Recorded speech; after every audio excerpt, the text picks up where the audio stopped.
whatever we have taken from the other church traditions.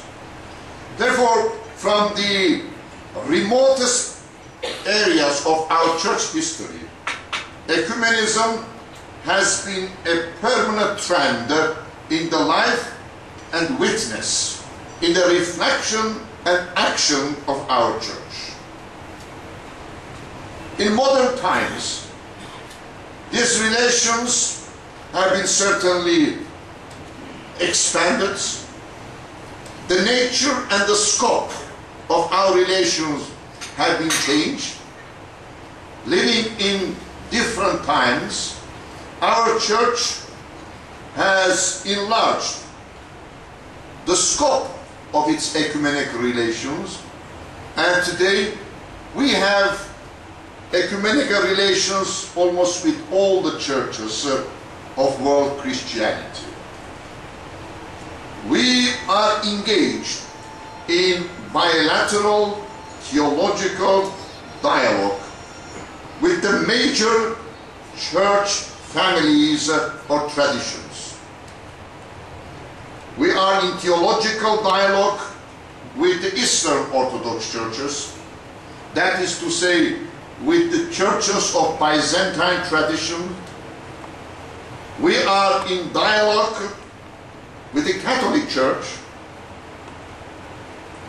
and the last meeting of this dialogue, as His Excellency knows, took place in our church in Antilias, Lebanon.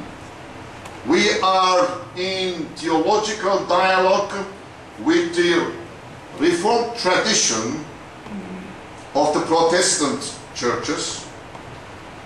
We are in dialogue with the Anglican Church, and these dialogues take place between the family of the Oriental Orthodox churches, and as you know, the Armenian Church is a member, together with the Indian Orthodox Church, to the Oriental Orthodox family, together with the Coptic, the Syrian Church, and the Church of Ethiopia and Eritrea. These 6 churches together constitute or make the family of the Oriental Orthodox churches. So, as a family, we are engaged in bilateral theological dialogue with the major church families or church traditions. In addition to these formal theological dialogue, Armenian Church is in ecumenical relations, collaboration, and theological dialogue with many churches. On the local level, on the level of the Middle East, and on global levels. You know, today, due to globalization and to different factors, the Armenian Church has become a global church in the sense that we are spread all over the world. You can find an Armenian almost at every corner of this globe. So wherever the Armenian goes, they organize themselves around the church. The church is at the center of our life. The church for the Armenians is not an ecclesiastical organization. The church is not a place. The church is not an institution. The church is the people of God, and the whole community life evolves around the church. And that is why the Catholicos in our church has been also accepted and recognized as the leader of the nation. That is also true on the diocesan level. The bishop is the leader of the community, leader in every sense of the word. And that makes the church a central reality with a pivotal role in the life of our community. Therefore, today the Armenian Church, being present in different parts of the world, is engaged in different ways, to different degrees, in ecumenical relations, theological dialogue or collaboration with all the churches of world Christendom. Of course, we give a clear priority in our theological dialogue. For instance, dialogue with the Eastern Orthodox churches is very important for us, because eventually we share common Orthodox tradition. We share many common theological, spiritual, moral values. We are rooted in the common apostolic tradition. So there are lots of commonalities among the Eastern and Oriental Orthodox churches. Therefore, this theological dialogue for these two Orthodox families is very important. Second, our theological dialogue with the Catholic Church is very important. As I said, the Armenian Church has been in constant touch with the Church of Rome